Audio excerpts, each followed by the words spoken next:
ग्रंथराज श्रीमद् भगवद गीता था रूप अध्याय 2। अध्याय का नाम है गीता का सार। श्लोक संख्या 64, पृष्ठ संख्या 105। राग द्वेष विमुक्तस्तु विषयान् इंद्रियश्चरन् आत्मवर्षैर्विधेयात्मा प्रसादम् अधिगच्छति। श्लोक फिर से निकालें, इस श्लोक को समझेंगे। भगवान कह रहे हैं राग द्वेष विमुक्तस्तु विषयान् इंद्रियश्चरन्। इंद्रियों के द्वारा विषयों को कोई भोग रहा है। इंद्रियों के द्वारा कोई व्यक्ति विषयों को भोगता है, लेकिन इंद्रियां कैसी हैं? राग द्वेष से मुक्त हैं।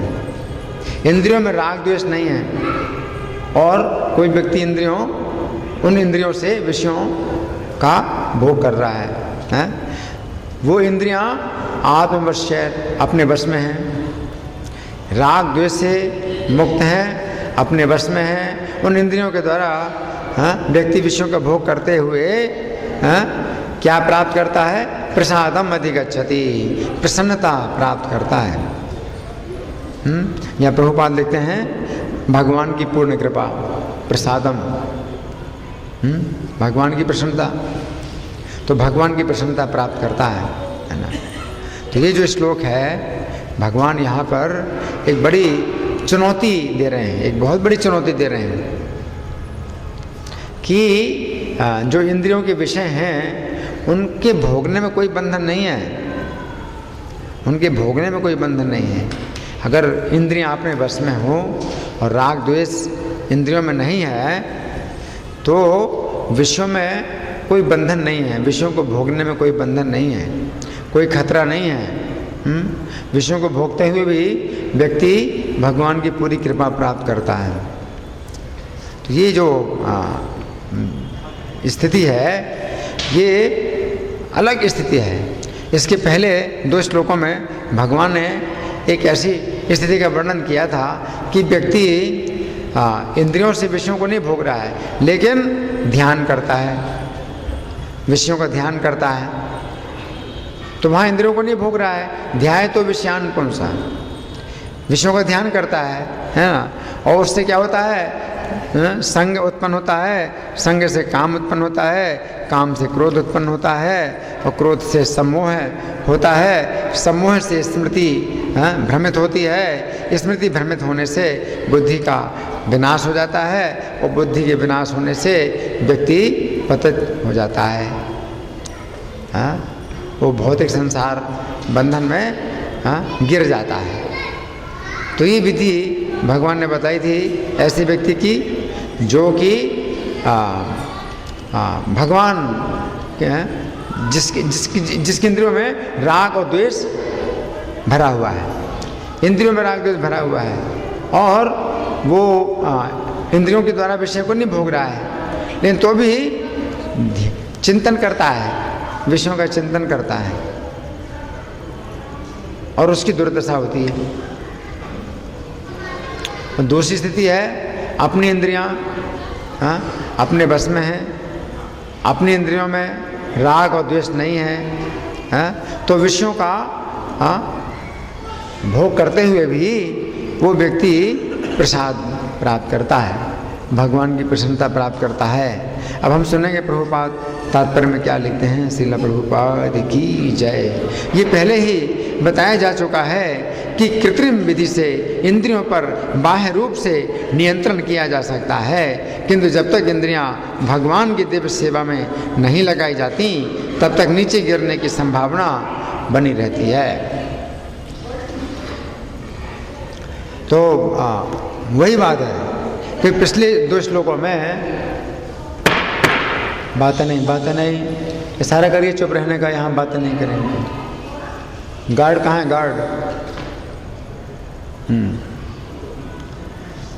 तो पिछले 2 श्लोकों में भगवान ने ही बताया था कि कृत्रिम रूप से इंद्रियों पर कोई नियंत्रण करता है, बाहर से तो नियंत्रण कर रहा है, और विषयों का ध्यान करता है, अंदर से विषयों का चिंतन करता है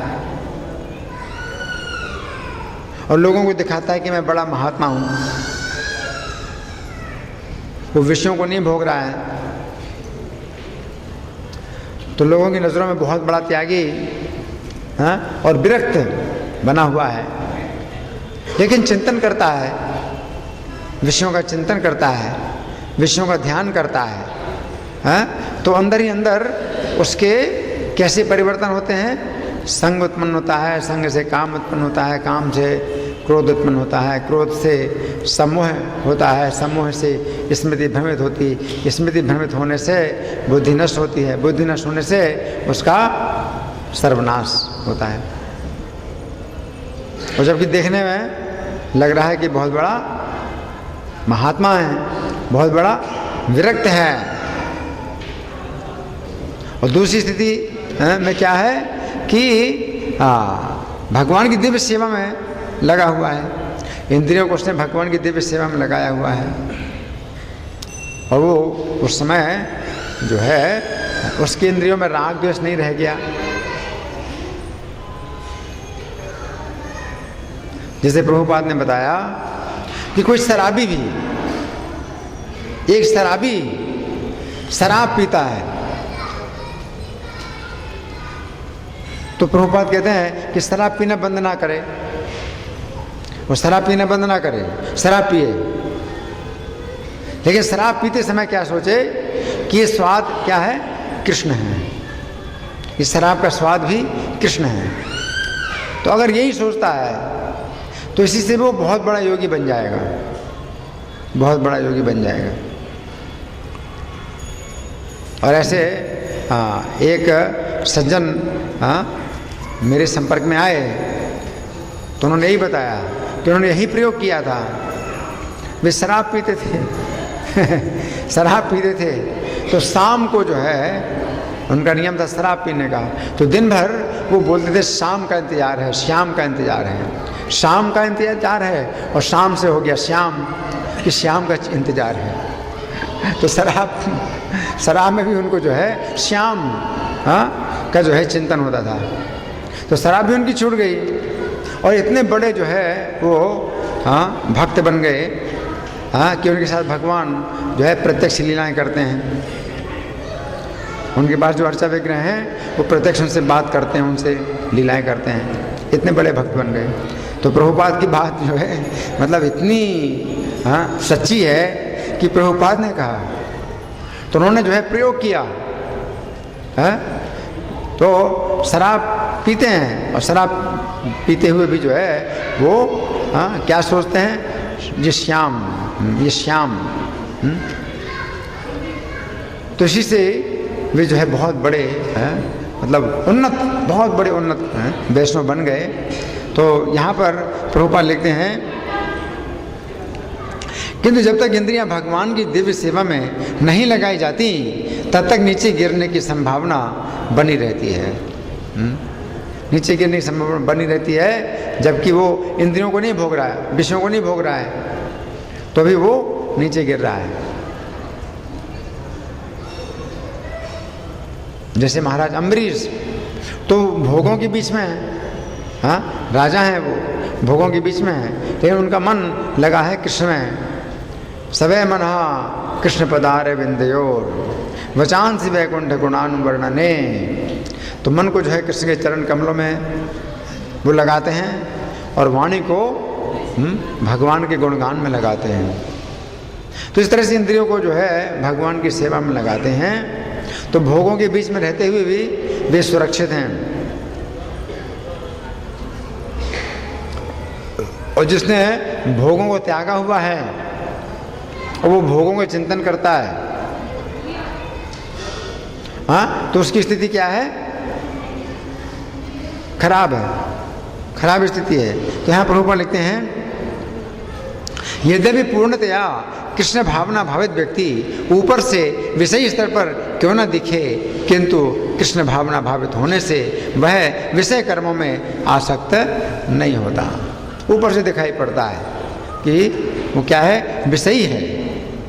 जैसे महाराजा प्रताप रुद्र, तो महाराज प्रताप रुद्र हैं, तो श्री चैतन्य उनका संग नहीं करना चाहते हैं।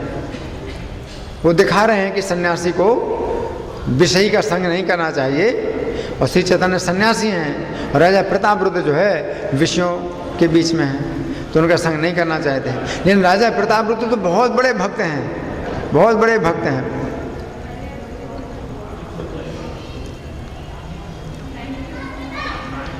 और श्री चैतन्य ने उन पर कृपा की। जब श्री चैतन्य ने देखा कि महाराजा प्रताप रुद्र जगन्नाथ जी के रथ के आगे अपने हाथ से झाड़ू लगा रहे हैं, आप सोच सकते हैं कोई राजा अपने हाथ से झाड़ू लगाए? आप सोच सकते हैं? असंभव। एक राजा अपने हाथ से झाड़ू लगाए, भंगी का काम करे। श्री चैतन्य प्रसन्न हुए, है ना। तो देखने में वो क्या है, राजा हैं, और राजा जो है भोगों के बीच में रहता है। तो भगवान दिखा रहे हैं कि सन्यासी को ऐसे विषयी व्यक्ति का संग नहीं करना चाहिए। लेकिन उन्हीं ने ही ये दिखाया कि ये जो राजा हैं ये ऐसे दिखाई पड़ते हैं कि भोगों के बीच में हैं, लेकिन ये बहुत बड़े भक्त हैं, बहुत बड़े भक्त हैं। तो यहाँ पर ऊपर क्या लिखते हैं कि यद्यपि पूर्णतया कृष्ण भावना भावित व्यक्ति ऊपर से विषय स्तर पर क्यों न दिखे, किंतु कृष्ण भावना भावित होने से वह विषय कर्मों में आसक्त नहीं होता। उसका एकमात्र उद्देश्य तो कृष्ण को प्रसन्न करना रहता है, अन्य कुछ नहीं। जैसे राजा प्रताप रुद्र, उन्होंने क्या कहा? उन्होंने कहा कि अगर श्री चैतन्य मुझे दर्शन नहीं देंगे तो मैं राज्य को त्याग करके विरक्त हो जाऊंगा। उनको राज्य में कोई आसक्ति नहीं, राज्य में कोई आसक्ति नहीं। वो कहते हैं अगर श्री चैतन्य मुझे दर्शन नहीं देंगे तो मैं राज्य छोड़ करके विरक्त हो जाऊंगा।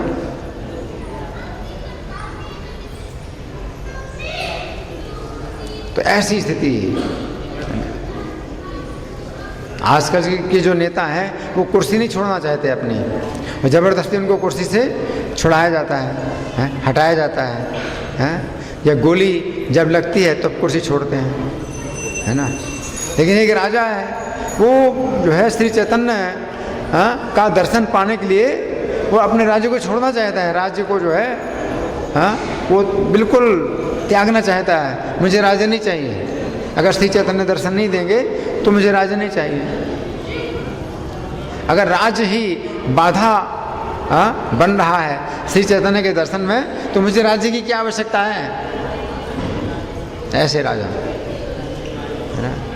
तो प्रभुपाद बताते हैं कि पूर्ण कृष्ण भावना भावित व्यक्ति ऊपर से विषय स्तर पर क्यों न दिखे, किंतु कृष्ण भावना भावित होने से वो विषय कर्मों में आसक्त नहीं होता।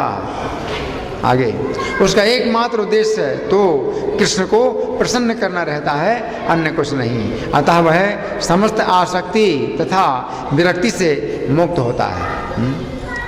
आसक्ति और विरक्ति दोनों से मुक्त है ना। विरक्ति का मतलब है नफरत,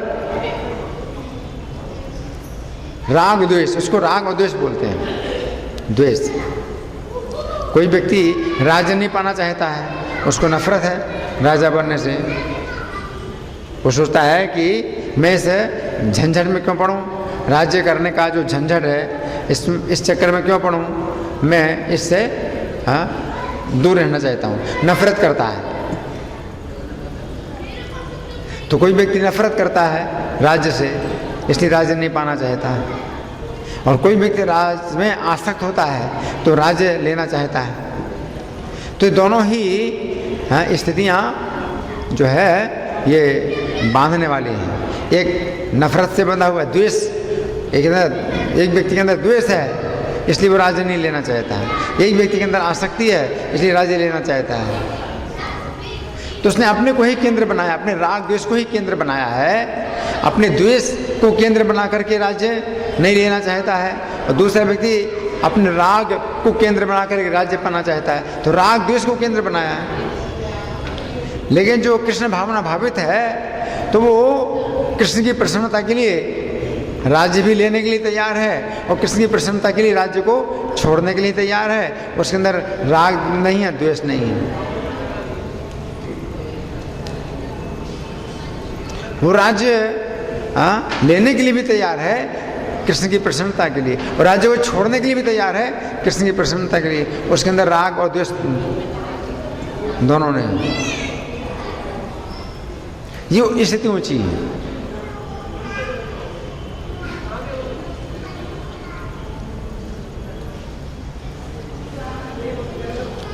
कोई व्यक्ति राज्य छोड़ करके जंगल में जाता है तो वो झंझट से छूटने के लिए वो जो है राज्य को छोड़ रहा है कि मैं क्यों इस झंझट में पड़ूं, राज्य क्या जो है इतना भार मैं अपने ऊपर क्यों लूं, इसी जंगल में जाता है। तो उसके अंदर द्वेष है। और दूसरे व्यक्ति राज्य को भोगना चाहता है, उसके अंदर राग है, इसलिए वो राज्य को पाना चाहता है। लेकिन कृष्ण भावना भावित व्यक्ति राज्य भी जो है लेने के लिए तैयार है और राज्य को छोड़ने के लिए भी तैयार है, कृष्ण की जैसी प्रसन्नता। उसकी स्थिति इतनी ऊंची है, उसकी इंद्रियों में राग और द्वेष नहीं है। तो यहाँ प्रभुपाद ने लिखते हैं, अतः वह समस्त आसक्ति तथा विरक्ति से मुक्त रहता है। विरक्ति का मतलब द्वेष। राग और द्वेष ये दोनों ही क्या है, ये निम्न स्तर के गुण हैं। राग और द्वेष ये दोनों ही रजोगुण से होते हैं। रजोगुण में ही व्यक्ति राग, किसी चीज से राग करता है, किसी चीज से द्वेष करता है। रजोगुण के धरातल पे है।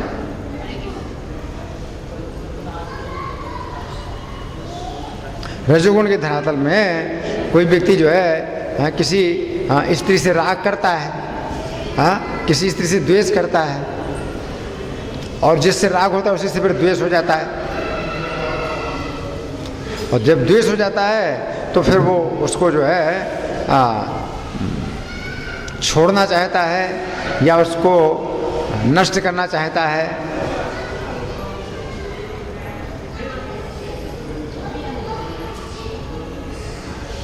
तो राग द्वेष के धरातल पर ही आजकल शादियां होती हैं। वो कहते हैं प्रेम विवाह है। प्रेम थोड़ी है, लव मैरिज बोलते हैं। लव थोड़ी है, प्रेम नहीं है, हैं? प्रेम थोड़ी टूटता है।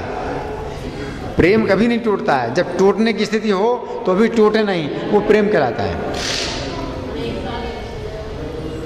लेकिन राग के कारण उसने विवाह करता है और वही द्वेष बन जाता है तो फिर तलाक देते हैं। तो राग द्वेष है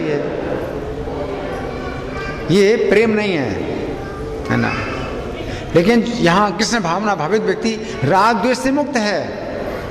वो कृष्ण की प्रसन्नता के लिए किसी भी चीज को लेने के लिए भी तैयार है और कृष्ण की प्रसन्नता के लिए किसी भी चीज को छोड़ने के लिए भी तैयार है।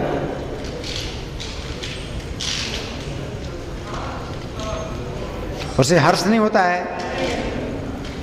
और ना उसको जो है शोक होता है कि चला गया, राज्य चला गया तो उसे शोक नहीं होता है। कृष्ण की प्रसन्नता के लिए राज्य चला गया, कृष्ण प्रसन्न है तो उसे कोई शोक नहीं, उसे क्या शोक है। और कृष्ण की प्रसन्नता है तो उसने राज्य स्वीकार कर लिया तो उसे कोई हर्ष नहीं हो रहा है, राज्य पाने से हर्ष नहीं हो रहा है। वो तो कृष्ण की प्रसन्नता के कारण ही राज्य ले रहा है। तो यहाँ प्रभुपाद लिखते हैं, कृष्ण की इच्छा होने पर भक्त सामान्यतया अवांछित कार्य भी कर सकता है। जो नहीं चाहता है वो भी करता है। कृष्ण की इच्छा है तो जो नहीं चाहता है वो भी करता है। अब जैसे प्रभुपाद तो विदेशों में गए, जीवन में कभी नहीं गए विदेशों में, लेकिन 70 वर्ष की अवस्था में अकेले गए, विदेश में गए। वहाँ का रहन सहन बिल्कुल अलग है।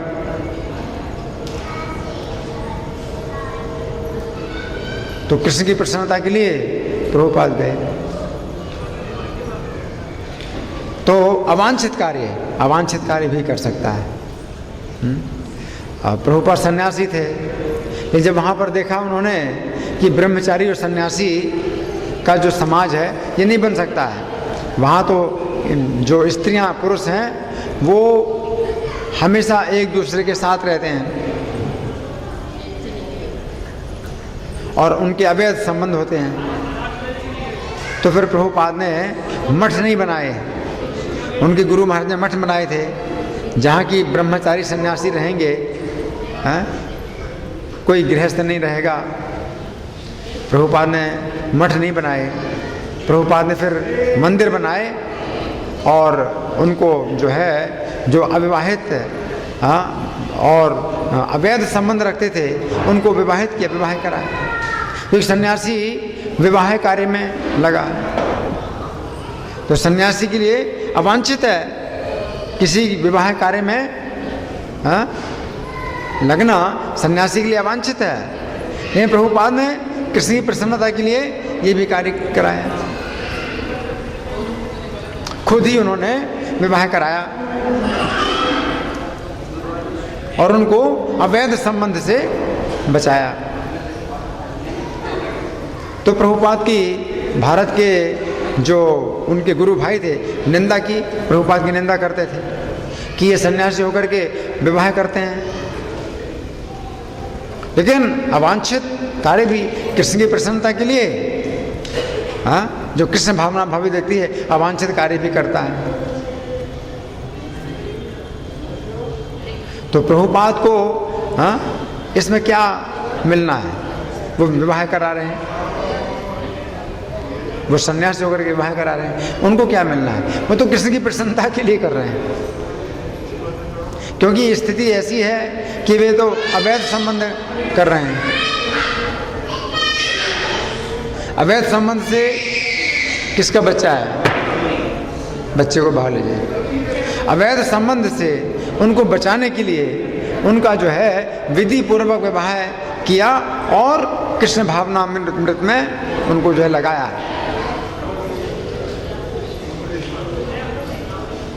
तो प्रभुपाद ने ये भी नहीं सोचा था कि उनको खुद विवाह कराना पड़ेगा। प्रभुपाद थोड़ी विदेशों में गए थे विवाह कराने के लिए, लोगों का विवाह कराने के लिए, लेकिन प्रभुपाद ने विवाह कराया लोगों का और उनको जो है भक्ति के धरातल पर ऊंचा उठाया, विवाह करा करके। अवांछित सन्यासी थोड़ी जाता है किसी विवाह के कार्य में, सन्यासी नहीं जाता, लेकिन यहाँ सन्यासी विवाह कर रहा है, अवांछित है ना। लेकिन ये सब कार्य जो है कृष्ण भावना भावित व्यक्ति करता है, जो कि एक बड़ा क्रांतिकारी है, समाज के लिए एक बहुत बड़ी क्रांति होती है।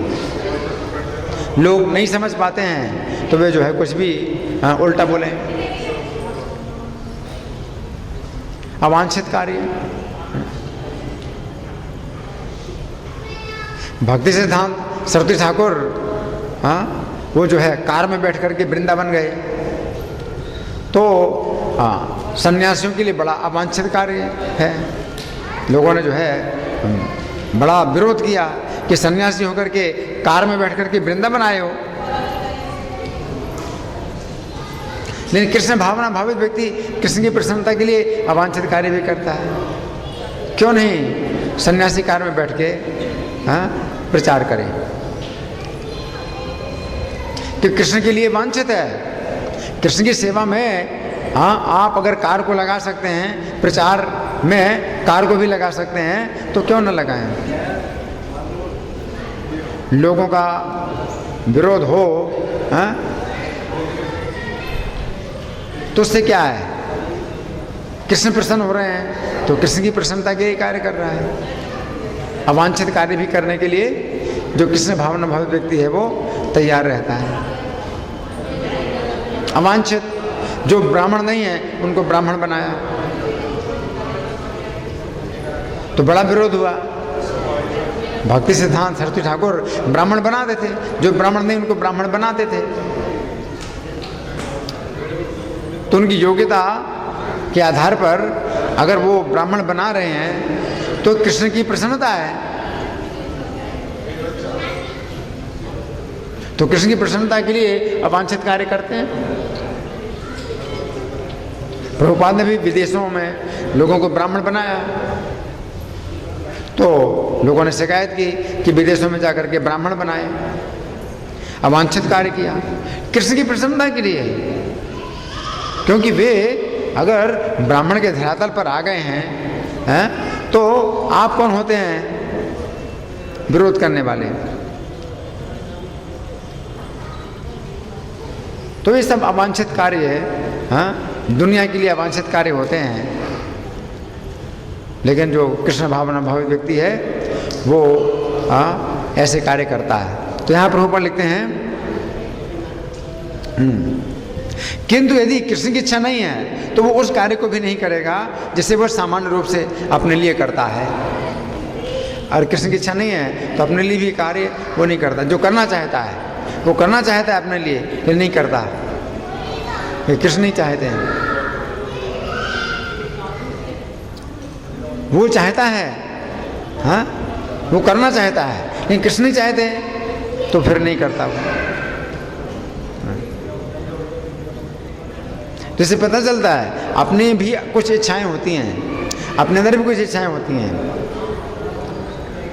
लेकिन जहां वो देखता है कि कृष्ण की इच्छा में बाधा पड़ रही है तो अपनी इच्छा को पूरी नहीं करता। अपनी इच्छा को पूरी करने से कृष्ण की इच्छा में बाधा पड़ रही है तो अपनी इच्छा को पूरी नहीं करता। आगे प्रभुपाद लिखते हैं अतः कर्म करना या ना करना उसके बस में रहता है, क्योंकि वो केवल कृष्ण के निर्देश के अनुसार ही कार्य करता है। क्योंकि इंद्रियां उसकी बस में हैं, इंद्रियों में कुछ इच्छा है उसकी, लेकिन इंद्रियां उसके बस में रहती हैं, इसलिए वो इंद्रियों के बस में नहीं होता। आगे यही चेतना भगवान की अहेतु की कृपा है, जिसकी प्राप्ति भक्त को इंद्रियों में आसक्त होते हुए भी हो सकती है। यहाँ प्रभुपाद का तात्पर्य समाप्त हुआ।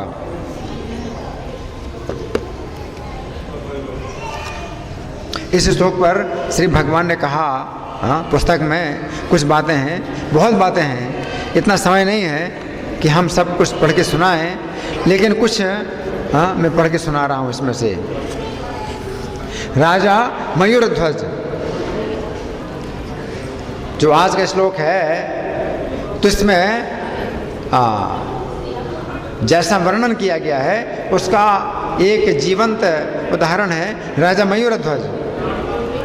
जैमिनी अश्वमेध पर्व में राजा मयूरध्वज के चरित्र का वर्णन आता है, जिसमें भगवान श्री कृष्ण और अर्जुन ब्राह्मण का वेश धारण करके राजा मयूरध्वज की परीक्षा लेने के लिए आए। कृष्ण और अर्जुन दोनों क्या बन गए? ब्राह्मण। और राजा मयूरध्वज की परीक्षा लेने के लिए आए। उस समय ब्राह्मण रूपधारी श्री कृष्ण ने राजा को सूचित किया कि उनके पुत्र को एक शेर ने पकड़ लिया है, तथा वो शेर उस बालक को तभी छोड़ेगा जब उसे राजा मयूरध्वज के शरीर का दाहिना भाग चीर कर दिया जाएगा। भगवान कृष्ण ब्राह्मण के रूप में आए हैं राजा मयूरध्वज के पास और कह रहे हैं कि मेरे पुत्र को शेर ने पकड़ लिया है, और मैंने शेर से कहा कि तुम मुझे खा लो, मेरे पुत्र को छोड़ दो। तो उसने कहा कि तुम्हारे शरीर में मुझे क्या मिलेगा? मैं ऐसे नहीं खाता तो मैं नहीं खाऊंगा। मैं तुम्हारे पुत्र को तब छोड़ूंगा जब राजा मयूरध्वज का जो है आधा हिस्सा, दाहिना हिस्सा काट करके मुझे दो। भगवान परीक्षा ले रहे हैं ब्राह्मण के रूप में कि मेरे पुत्र को शेर ने पकड़ लिया है और वो बोला है कि तभी तुम्हारे पुत्र को छोड़ूंगा जब राजा मयूरध्वज के शरीर को काट करके आधा हिस्सा लाओ। तो राजा मयूरध्वज अपने शरीर को आरे से 2 भागों में कटवाने के लिए तैयार हो गए। राजा मयूरध्वज ने क्या कहा? ये तो मेरे लिए बड़े सौभाग्य की बात है कि ब्राह्मण की सेवा के लिए मेरा शरीर काम आएगा।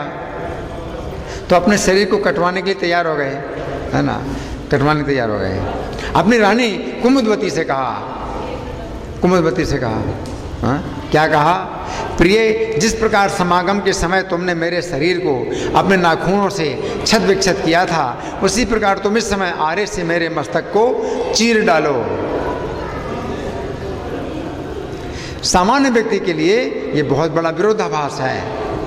समागम काल में स्त्री के नाखूनों द्वारा जब शरीर छद विक्षत होता है तो पुरुष को अत्यंत सुख का अनुभव होता है, परंतु जिस समय आरे के द्वारा शरीर को चीरा जाता है उस समय पुरुष को अत्यंत कष्ट का अनुभव होता है।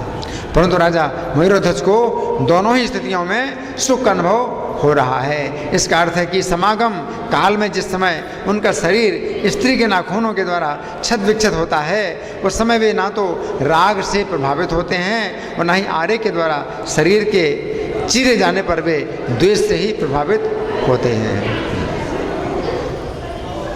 अब राजा हंसध्वज की एक कथा है। चंपापुरी के राजा हंसध्वज हैं, श्री कृष्ण के महान भक्त हैं। ये जैमिनी पर्व में कथा आती है। अतः उनका मन अपनी पत्नी के अतिरिक्त अन्य किसी भी स्त्री की ओर नहीं जाता था। उनकी भक्ति के प्रभाव से उनके सभी सैनिक भी श्री कृष्ण के भक्त और एक पत्नी व्रती बन गए। राजा हंसध्वज के पास जब कहीं दूर देश से भी कोई नौकरी के लिए आता था तो राजा उस आगंतुक व्यक्ति से सबसे पहले यही कहते थे, यदि तुम एक पत्नी व्रत का पालन करने वाले हो तो मैं तुम्हें रख सकता हूँ। ये मैं तुमसे सत्य कहता हूँ, ना तो शूरता, ना कुलीनता, ना पराक्रम मुझे अभीष्ट है। मैं तो उसी वीर को अपने घर तथा राष्ट्र में स्थान दे सकता हूँ जो केवल अपनी एक ही पत्नी में प्रेम करने वाला और भगवान विष्णु की भक्ति से संपन्न होगा। राजा हंसध्वज का यह नियम था, अपने राज्य में उसी व्यक्ति को रखेंगे।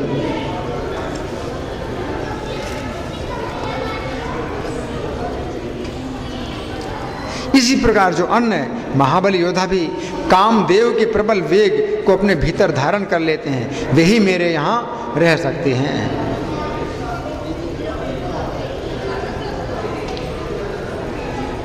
दिनांक 19 दिसंबर 1968 को लॉस एंजलिस में इस श्लोक पर प्रवचन देते हुए श्रील प्रभुपाद ने कहा था, अन्य विधियों में योगी इंद्रियों का बलपूर्वक दमन करने का प्रयास करते हैं। कैसे? मैं हिमालय में जाऊंगा, मैं सुंदर स्त्री को कभी नहीं देखूंगा, मैं अपने नेत्रों को बंद कर लूंगा। ये बल प्रयोग है। आप अपनी इंद्रियों को बस में नहीं कर सकते। ऐसे अनेक उदाहरण हैं। आपको हिमालय में जाने की आवश्यकता नहीं है। आप लॉस एंजलिस शहर में रहिए और अपने नेत्रों को कृष्ण का दर्शन करने में लगाइए। इस प्रकार आप हिमालय में रहने वाले व्यक्ति से अधिक श्रेष्ठ हैं। आप अन्य सभी वस्तुओं को भूल जाएंगे। यही हमारी विधि है। आपको अपनी स्थिति बदलने की आवश्यकता नहीं है। आप अपने कानों को भगवत गीता यथारूप का श्रवण करने में लगाइए। एकांत में जाएंगे, कुछ नहीं देखेंगे, कुछ नहीं सुनेंगे। उससे अच्छा है आप शहर में रहिए, लेकिन देखिए कृष्ण को और कृष्ण कथा सुनिए। तब आप सभी बेकार की बातों को भूल जाएंगे।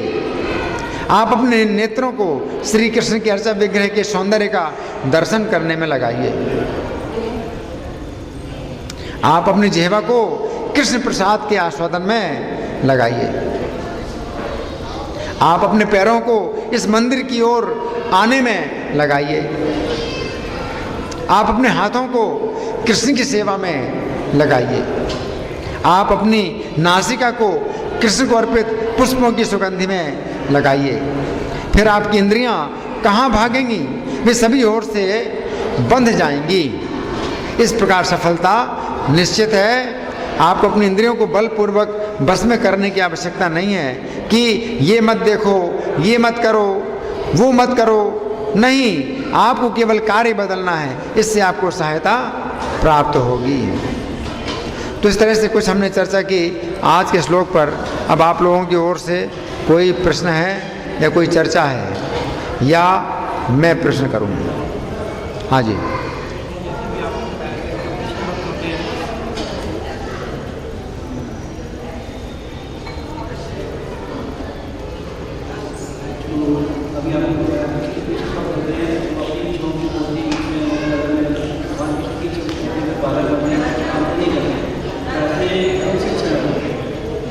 ऐसे कौन सी इच्छाएं होती हैं? जैसे हमने बताया कि जो प्रभुपाद हैं तो वो नहीं जाना चाहते हैं, विदेशों में नहीं जाना चाहते हैं, और वो मतलब बड़े पक्के वैष्णव हैं और अवस्था भी उनकी इतनी हो गई है कि उनको जो है स्थान बदलने में भी असुविधा है, लेकिन फिर भी कृष्ण की प्रसन्नता के लिए विदेशों में गए। तो वो नहीं चाहते थे करना, विदेशों में जाना नहीं चाहते थे। 70 साल की अवस्था में कौन चाहेगा विदेशों में जाना,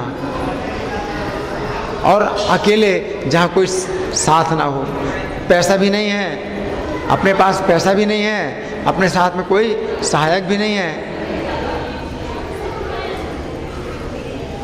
कौन जाना चाहेगा? लेकिन कृष्ण की प्रसन्नता है तो कृष्ण को प्रसन्न करने के लिए गए। उसी तरह से विवाह उन्होंने कराए, तो विवाह वो थोड़ी करना चाहते थे, विवाह के कार्य में सन्यासी थोड़ी लगता है,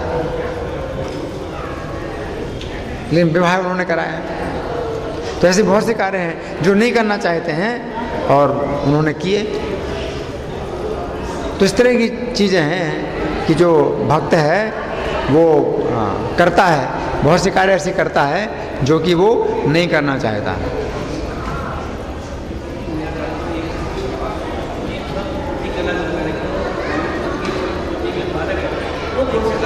हाँ, वो कौन से कार्य हैं आप बताइए? कोई ऐसे कार्य हैं जो कि हम करना चाहते हैं लेकिन नहीं करते हैं?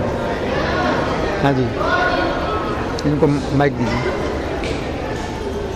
जैसे कि हमारे से मिलता है कि जन्माष्टमी है और जन्माष्टमी में भाग लें मंदिर के कार्यक्रम में, और उस पर हम सोचते हैं कि हम इधर चले जाएँ, इधर चले जाएँ, या कुछ और कार्य कुछ ज़्यादा नहीं देते हैं।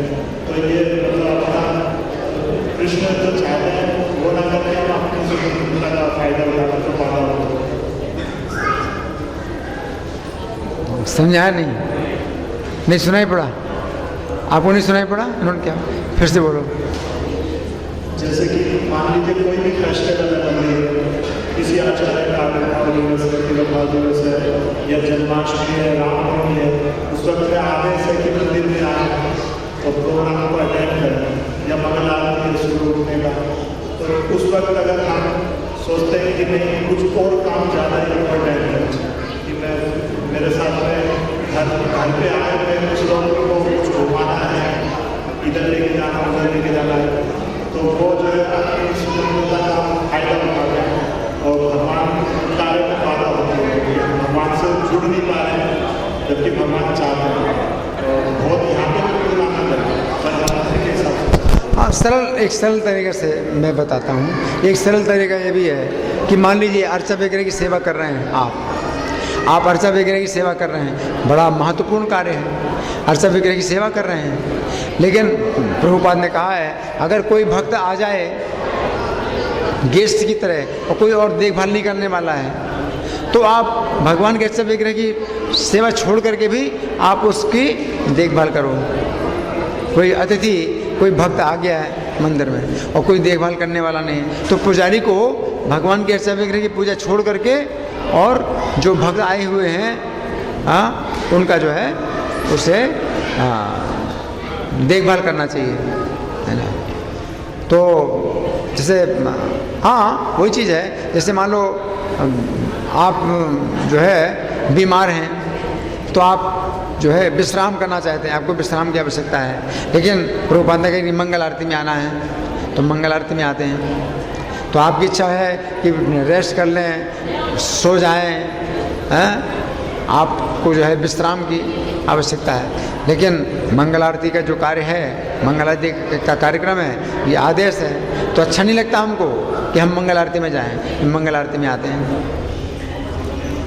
जिससे बड़ा आपका जो मन है वो बहुत विरोध करता है कि क्यों मंगल आरती में जा रहे हैं। लेकिन प्रभुपाद ने कहा कि मंगल आरती में आओ। तो आप चाहते हैं कि रेस्ट होना चाहिए, अभी तो रेस्ट करना चाहिए, है ना। तो ऐसे बहुत से कार्य हैं। रोज़ हमको जो है दिक्कत होती है उठने में। 2:45 बजे का अलार्म बजता है तो कई बार बड़ी परेशानी होती है, उस समय अच्छी नींद आ रही है तो हमें लगता है कि भाई सो लो अच्छी तरह। लेकिन 2:45 बजे उठना ही है,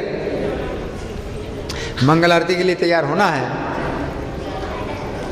तो अपनी इच्छा को खंडित करके हमें भगवान की प्रसन्नता के लिए कार्य करना होता है। जैसे क्लास में है तो आपकी इच्छा होती है कि क्लास में ना बैठें, और कोई भक्त है जिससे आपकी दूरी बनी है, आपसे जो है उसका जो संबंध खराब है, तो आप जो है नहीं बैठना चाहते क्लास में। लेकिन क्लास में बैठने का नियम प्रभुपाद ने बनाई, क्लास में बैठना है तो क्लास में बैठते हैं। तो बहुत से ऐसे कार्य हैं। अपनी इच्छा, जैसे माधवेंद्रपुरी की इच्छा थी कि वो खीर का स्वाद चखें। जो खीर चूरा गोपीनाथ जी को भोग लगा था खीर का, तो उनकी इच्छा हुई खीर का उनको टेस्ट मिल जाए तो अपने गोपाल जी के लिए वैसी खीर बनाएंगे। लेकिन फिर उनको लगा कि नहीं ये जो है नियम के विरुद्ध है, मैं तो अयाचक वृत्ति वाला सन्यासी हूँ, मुझे तो याचना नहीं करना चाहिए, और याचना नहीं करना चाहिए तो मुझे इच्छा भी नहीं करना चाहिए। मुझे बिना मांगे कुछ मिलता है तो मैं खाऊंगा, तो मुझे मांगना नहीं चाहिए, लेकिन मांगने की इच्छा भी नहीं करना चाहिए, या खाने की इच्छा भी नहीं करना चाहिए। तो इसमें भी उन्होंने जो है मतलब अपना बड़ा दोष माना कि मैंने क्यों इच्छा करी, खाने की इच्छा क्यों करी। भगवान ने तो फिर उनके लिए खीर चुराई, भगवान उनके लिए खीर चुराई, फिर उन्होंने अपना बड़ा दोष माना कि मैंने क्यों इच्छा करी खाने की। तो जो भक्त है वो भगवान की प्रसन्नता के लिए हमेशा सोचता है कि मुझे क्या करना है क्या नहीं करना है। अगर भगवान की इच्छा में बाधा पड़ती है तो वो जो काम करना चाहता है वो नहीं करता। तो वो खाना चाहते थे, अच्छा प्रसाद है, बहुत स्वादिष्ट खीर है, लेकिन उन्होंने अपनी इच्छा का विरोध किया कि मुझे जो है ऐसी इच्छा भी नहीं करना चाहिए। बड़े लज्जित हुए इस बात से कि मैंने क्यों इच्छा करी, है ना। तो इस तरह से जो भक्त होते हैं वो भगवान की प्रसन्नता के लिए अपनी इच्छाओं पर का दमन करते हैं, है ना। ग्रंथराज श्रीमद् भगवद गीता की जय, श्रील प्रभुपाद की जय, श्री श्री राधा पार्थसारथी ललिता विशाखा की जय, श्री श्री गौर निताई की जय, श्री श्री सीताराम लक्ष्मण हनुमान की जय, श्री श्री प्रहलाद नृसिंह देव की जय हो।